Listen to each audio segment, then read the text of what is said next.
Hello friends, हम पढ़ रहे हैं chapter why do we fall ill, या सिंपल लैंग्वेज में कहे तो हेल्थ एंड डिजीज। हम पढ़ रहे हैं हेल्थ के बारे में और डिजीज के बारे में, यानी कोई कोई बीमारियों के बारे में। और इसके जो पहला लेक्चर था, ये हम दूसरा लेक्चर पढ़ रहे हैं। पहले लेक्चर में हमने पढ़ा था कि हेल्थ क्या है, डिजीज क्या है, दोनों के बीच का डिफरेंस क्या है, ठीक है। और फिर हमने डिजीज को कैटेगरी में बांटना शुरू किया था। जैसे हमने पढ़ा था कि डिजीज टाइम पीरियड के बेसिस पे, कि कितने समय के लिए डिजीज है, उसके हिसाब से दो तरह के डिजीज होते हैं। एक्यूट, एक्यूट मतलब जो कुछ समय के लिए रहे। क्रोनिक मतलब पंचवर्षीय योजना टाइप का, मतलब लंबे समय तक रहे। क्रोनिक डिजीज वो होता है जैसे कि कैंसर हो गया, हार्ट डिजीज हो गए, है ना, डायबिटीज हो गया, ये सब लंबे समय के लिए रहते हैं। और जैसे छोटे मोटे डिजीज हो गए, कोल्ड हो गया, कोई छोटा सा वायरल फीवर हो गया, है ना, कुछ फंगल फीवर्स हो गए, ये सब क्या होते हैं, आपका फंगल डिजीज हो गया, ये सब एक्यूट होते हैं। और क्रोनिक जो खतरनाक एलिमेंट होते हैं वो क्रोनिक होते हैं अधिकतर। और क्रोनिक क्या होते हैं, बॉडी को अफेक्ट करते हैं, बहुत ज्यादा, बहुत बुरी तरीके से अफेक्ट करते हैं। अगर मान लीजिए कोई एक पर्टिकुलर आप डिजीज ले लें जो कि क्रोनिक है, ठीक है, क्रोनिक वो है, वो 1 या 2 साल मान लीजिए रहे, या 3 साल, और उसके बाद वो खत्म हो जाए, आदमी उस डिजीज से फ्री हो जाए। पर वो अपना इफेक्ट लॉन्ग टाइम तक रखता है। हो सकता है कि आदमी जब तक जिए तब तक इफेक्ट उसका रहे उसके बॉडी में, किसी भी क्रोनिक डिजीज का, ठीक है। तो हमने ये पढ़ा था एक्यूट और क्रोनिक। अब हम डिजीज को बांटेंगे दो कैटेगरी में। डिजीज को बांटेंगे, डिजीजेस को या बीमारियों को दो कैटेगरी में बांटेंगे। एक है इन्फेक्शियस, इन्फेक्शियस डिजीज, ठीक है, और एक है non infectious disease, non infectious disease, ठीक है। इन्फेक्शियस मतलब जो कि कम्युनिकेबल हो, एक से दूसरे में फैलते हो, ठीक है। इसका सबसे अच्छा एग्जांपल अभी के टाइम में है कोविड 19 या कोरोना वायरस, ठीक है। उसका इन्फेक्टिविटी रेट, फैलने का रेट जो है वो बहुत ही ज्यादा है, बहुत जल्दी एक आदमी से दूसरे आदमी में फैल सकता है, ठीक है। तो इन्फेक्शियस वो जो एक आदमी से दूसरे आदमी 1% टू अनदर फैले, ठीक है, स्प्रेड हो। और नॉन इन्फेक्शियस मतलब जो कि ना फैले, वो सिर्फ एक ह्यूमन तक ही सीमित रहे। इसमें मैंने बताया बैक्टीरियल डिजीजेस हो सकते हैं, बैक्टीरियल, वायरल डिजीजेस मतलब वायरस जो बना है, और फंगल, ठीक है। जैसे कोविड क्या डिजीज है, वायरल डिजीज है, वायरस करता है, कॉज करता है कोविड कोरोना। फंगल जैसे जिसको बोलते हैं दाद खाद खुजली, मतलब रिंग वर्म होना, ठीक है, वो फंगल डिजीजेज है। वो क्या होता है, एक दूसरे से फैलता है। जैसे जी किसी को रिंग वर्म है और कोई दूसरा पर्सन, हेल्दी पर्सन, उसका कॉम्ब, ठीक है, उसका टॉवेल, ये और उसके क्लॉथ्स यूज कर रहा है, तो उसको भी वो फंगल डिजीज हो सकती है। बैक्टीरियल में भी है, बैक्टीरिया में टाइफाइड डिजीज है, ठीक है, डिप्थेरिया डिजीज है, लेप्रोसी डिजीज है, ये सब बैक्टीरिया से होते हैं, और ये भी फैलते हैं, एक से दूसरे पर्सन में फैलते हैं, ठीक है। वायरस में एक और बहुत फेमस एग्जांपल है एड्स का, एक्वायर्ड इम्यूनोडिफिशियंसी सिंड्रोम, ठीक है। और कौन सा वायरस करता है, HIV, human immunodeficiency virus. HIV का फुल फॉर्म है ह्यूमन इम्यूनो डेफिशिएंसी वायरस, ठीक है। ये वायरस क्या कॉज करता है, एड्स, और ये फैलता है, ठीक है, इन्फेक्शियस है। नॉन इन्फेक्शियस में अगर हम आए तो इसमें सबसे बड़ा जो कि डिजीज कह सकते हैं नॉन इन्फेक्शियस में, वो होता है कैंसर, ठीक है। हर साल पूरी दुनिया में 25 मिलियन से ज्यादा लोग कैंसर से मरते हैं, ठीक है। बहुत बड़ा, बहुत खतरनाक डिजीज है। और बायो में या बायोलॉजिकल मेडिकल रिसर्च में सबसे ज्यादा रिसर्च इस पे होता है, ठीक है। कैंसर कैसे कैंसर फैलता है, क्या कैंसर होने के कारण होते हैं, ये सब, और कैसे इसका क्योर होता है, ठीक है। और प्रिवेंशन भी, ये भी इसका एक टॉपिक है। नॉन इन्फेक्शियस में कैंसर आ गए। और अगर हम कुछ देखें तो आप बोल सकते हैं डायबिटीज, ठीक है, BP हाइपरटेंशन जिसे कहते हैं, बीपी तो सबको होता है, ब्लड प्रेशर हर आदमी में होगा, लेकिन ब्लड प्रेशर ज्यादा हो जाए या ब्लड प्रेशर कम हो जाए तो वो बीमारी है। नॉर्मल सब में होता है। अब कोई बोलेगा कि कोई उसे बीपी हो गया है, तो उसे ये कहना कि भाई बीपी तो सब में रहता है, अगर बीपी ब्लड प्रेशर ना हो तब तो आदमी जिंदा ही नहीं रह सकता। बीपी होता सब में है, पर प्रॉब्लम कब आती है, जब वो नॉर्मल से ज्यादा हो जाए या नॉर्मल से कम हो जाए। वैसे ही डायबिटीज में क्या होता है, बॉडी का ग्लूकोज लेवल जो है, glucose level body glucose diabetes में क्या होता है, बढ़ जाता है। ठीक है, तो बढ़ जाता है। ग्लूकोज लेवल बॉडी में जरूरी है। ग्लूकोज जो भी हम फूड खाते हैं वो डाइजेस्ट होता है, और वो फाइनली उसका लास्ट स्टेप क्या बनता है, ग्लूकोज, और वही हमारे बॉडी के सेल्स कंज्यूम करते हैं एज अ फूड।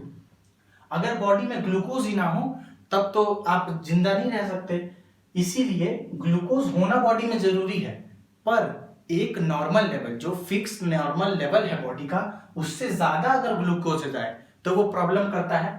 तो फिर वो क्या कॉज करता है, डायबिटीज, मधुमेह मतलब जो वो बीमारी जो मीठा खाने के कारण ज्यादा होती है। ऐसा कोई फिक्स नहीं है कि जो आदमी मीठा खाता है उसी को, जेनेटिक भी हो सकती है। इसका नाम मधुमेह इसलिए रखा गया क्योंकि एक बार अगर किसी को डायबिटीज हो जाए तो उसे मीठा से परहेज करना पड़ता है, क्योंकि स्वीट क्या है, स्वीट में मैक्सिमम अमाउंट होता है ग्लूकोज का, बॉडी में वो पहले से ही ज्यादा है, और आप और ज्यादा शुगर लेंगे, ग्लूकोज लेंगे तो वो प्रॉब्लमेटिक है, वो चिंताजनक बात है। ठीक है, तो ये इन्फेक्शियस और नॉन इन्फेक्शियस का बात हो गया। अब हम थोड़ा इन्फेक्शियस में कुछ डिजीजेस है उसके बारे में पढ़ेंगे, और फिर नॉन इन्फेक्शियस में कुछ डिजीज है उसके बारे में पढ़ेंगे। तो पहला हमारा आता है इन्फेक्शियस डिजीज के बारे में पढ़ते हैं। तो इन्फेक्शियस डिजीज में इन्फेक्शियस डिजीजेस, ठीक है, इन्फेक्शियस डिजीजेस जो कि one person to other person transfer हो सकता है, वो होता है इन्फेक्शियस डिजीजेस। ठीक है, जैसे इसमें आता है टाइफाइड। इसमें जो इसमें जो बैक्टीरिया इसको कॉज करता है वो आता है कंटेमिनेटेड फूड और वाटर से।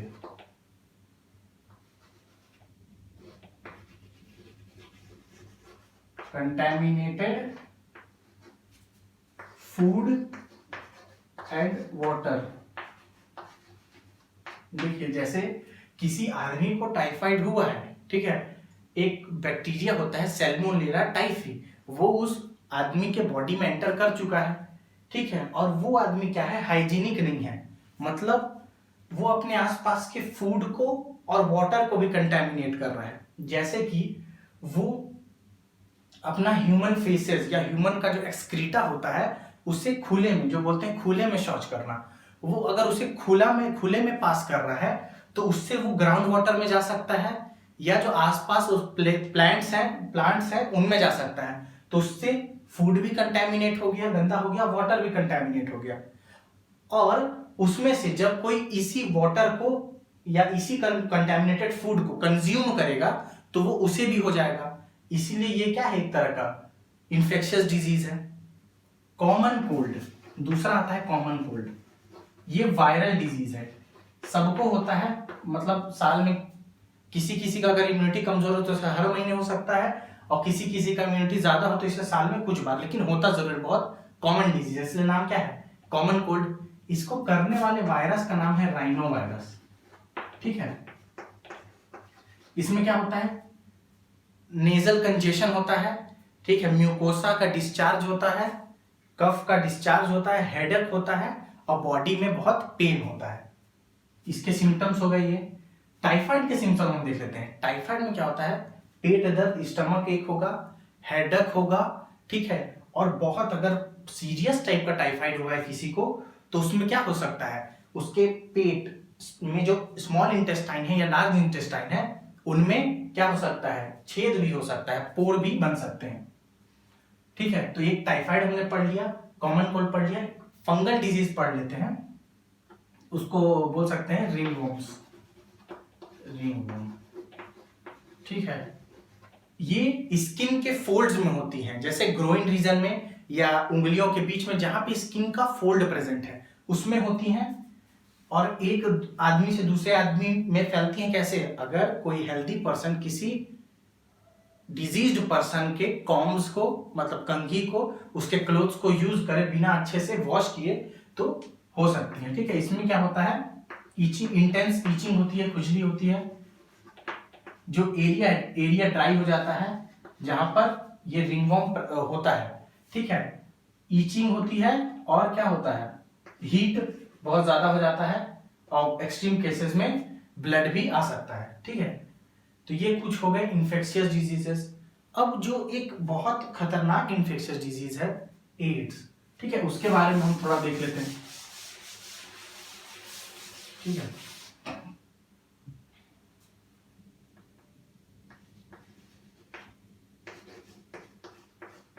ये है एक्वायर्ड इम्यूनो डेफिशिएंसी सिंड्रोम। ठीक है, सिंड्रोम का मतलब बहुत सारे सिम्पटम। जैसे कोई बताता है, जैसे उसे कॉमन कोल्ड हुआ है, तो अब हम कैसे बताएंगे कि उसे कॉमन कोल्ड है? हम देखेंगे कि उसका नेजल कंजेशन हो रहा है, बहुत सारा म्यूकस बह रहा है, हेडेक हो रहा है, बॉडी पेन हो रहा है। ठीक है, तो हम बोलेंगे कि इतने सारे सिम्टम्स हैं, तो हमें पता चला कि कॉमन कोल्ड हुआ है उसे। वैसे ही एड्स ऐसा बीमारी है जिसमें बहुत सारे सिम्टम्स दिखते हैं और बहुत अलग अलग टाइप्स के सिम्टम्स दिखते हैं, तो इसीलिए बहुत अलग अलग टाइप्स के सिम्टम्स दिखने, उसको क्या कहा जाता है? सिंड्रोम। एड्स में पहला वर्ड है एक्वायर्ड। एक्वायर्ड का मतलब है जो कि लाइफ टाइम में लिया गया हो, बर्थ से प्रेजेंट नहीं है।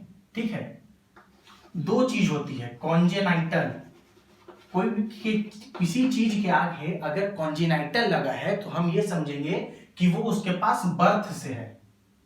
ठीक है, पर एड्स क्या है? एक्वायर्ड होता है, मतलब लाइफ टाइम में कोई आदमी को वो डिजीज होता है। हाँ, ये अलग बात है कि अगर उसे हुआ तो आगे उसके प्रोजेनी को भी हो सकता है, अगर आगे उसकी प्रोजेनी कोई आएगी तो उसे भी हो सकता है। पर अगर फर्स्ट स्टेप देखें कि कैसे ये होता है, तो वो हमेशा एक्वायर्ड होता है अपने लाइफ टाइम में। इम्यूनो डिफिशियंसी का मतलब कि इस डिजीज में आपका इम्यून सिस्टम बेकार हो जाता है, डिफिशियंट हो जाता है। इम्यून सिस्टम में एक सेल होता है helper T cell. Helper T cell, जब भी कोई पैथोजन या कोई भी बैक्टीरिया, वायरस या फंजाई आपके बॉडी में एंटर करता है, ठीक है, तो उसको सबसे पहले एंटरटेन, मतलब उसका स्वागत कौन करता है? Helper T cell. और यही सेल बाकी के डब्ल्यूबीसी को, ये भी एक तरह का डब्ल्यूबीसी है, ये सेल भी बाकी के डब्ल्यूबीसी को एक्टिवेट करता है। ठीक है, एक्टिवेशन, डब्ल्यूबीसी एक्टिवेशन, जो अलग टाइप के डब्ल्यूबीसी को एक्टिवेट करता है। और फिर यही डब्ल्यूबीसी क्या करते हैं? मेमोरी सेल्स भी बनाते हैं कि उस एनकाउंटर का मेमोरी रह जाए, और इफेक्टर सेल भी बनाते हैं, मतलब उस टाइम पे जो पैथोजन है उसे मारा जाए। तो एड्स का जो वायरस है, मैंने पहले ही बताया था एचआईवी वायरस, वो क्या करता है? वो इन सब को टारगेट नहीं करता है, इफेक्टर जो उसको मारने आ रहे हैं उसे टारगेट नहीं करता है। वो जबकि ये चालाकी करता है, वो सीधा टारगेट करता है किसे? हेल्पर टी सेल को। अगर ये हेल्पर टी सेल को टारगेट करेगा तो हेल्पर टी सेल बॉडी के दूसरे सेल्स को, जो कि वायरस या पैथोजन को मारते हैं, वो दूसरे को इन्फॉर्म ही नहीं कर पाएगा। और इन्फॉर्म नहीं कर पाएगा तो बॉडी को यही नहीं पता चलेगा कि बॉडी में कोई फॉरेन एजेंट आया हुआ है, और फिर वो क्या करेगा? बॉडी को बहुत नुकसान पहुंचाएगा, और इम्यून सिस्टम आपका उसमें कोई काम नहीं कर सकता है। ठीक है, इसीलिए कहा जाता है एक्वायर्ड, मतलब अपने लाइफ टाइम में लिया गया है। इम्यूनो डिफिशियंसी मतलब आपके इम्यून सिस्टम को बेकार करता है, डिफिशियंट करता है। और सिंड्रोम मतलब वैरायटी ऑफ सिम्टम्स। ठीक है, इसके बारे में थोड़ा और देखते हैं। ये ट्रांसफर कैसे कैसे होता है, तो इसका मोड ऑफ ट्रांसफर हम देखें, अगर मोड ऑफ ट्रांसफर तो बहुत सारा हो सकता है। सेक्सुअल मोड हो सकता है, मतलब कोई आदमी, कोई पर्सन दूसरे पर्सन के साथ सेक्सुअल कांटेक्ट बनाता है, ठीक है, और गेस करते हैं कि जो पहला पर्सन है उसे ये वायरस है उसमें, ठीक है, HIV वायरस जो है वो उसमें है। तो अगर वो एक पर्सन से दूसरे पर्सन में वो कांटेक्ट बनाता है तो वो पहले पर्सन से दूसरे में चले गया, ठीक है। अगर वो दूसरा किसी तीसरे से बनाता है तो वो तीसरे में चले गया, ठीक है। ऐसे कर करके इस चेन में सेक्सुअल कांटेक्ट से ये फैलता है, ठीक है, ठीक है ये। और ये कोई सिंपल ऐसा बीमारी नहीं है कि किसी के टचिंग से, सिर्फ सिंपल टचिंग से या किसी के साथ रूम शेयर करने से या उसके साथ खाना खाने से फैलती नहीं है। ये एक मिसकंसेप्शन है सोसाइटी में कि अगर किसी को ये एड्स है तो उसे मतलब बाहर कर दिया जाता है, हटा दिया जाता है, पर एक ये मिसकंसेप्शन है। ये होता है सिर्फ अगर आपका बॉडी फ्लूइड कांटेक्ट में आए। बॉडी फ्लूइड मतलब ब्लड हो गया, लिम्फ हो गया, ठीक है, या टिश्यू फ्लूइड हो गया। अगर आपका बॉडी फ्लूइड इसके कांटेक्ट में आए तभी हो सकता है, ठीक है।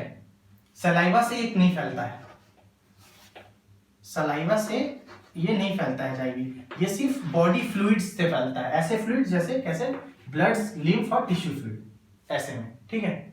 तो एक मोड ऑफ ट्रांसफर हो गया सेक्सुअल कांटेक्ट, ठीक है। इसीलिए इसका एक प्रिवेंशन और है कि किसी भी पर्सन को मल्टीपल सेक्स पार्टनर्स अवॉइड करने चाहिए, ठीक है। ये तो पहला हो गया।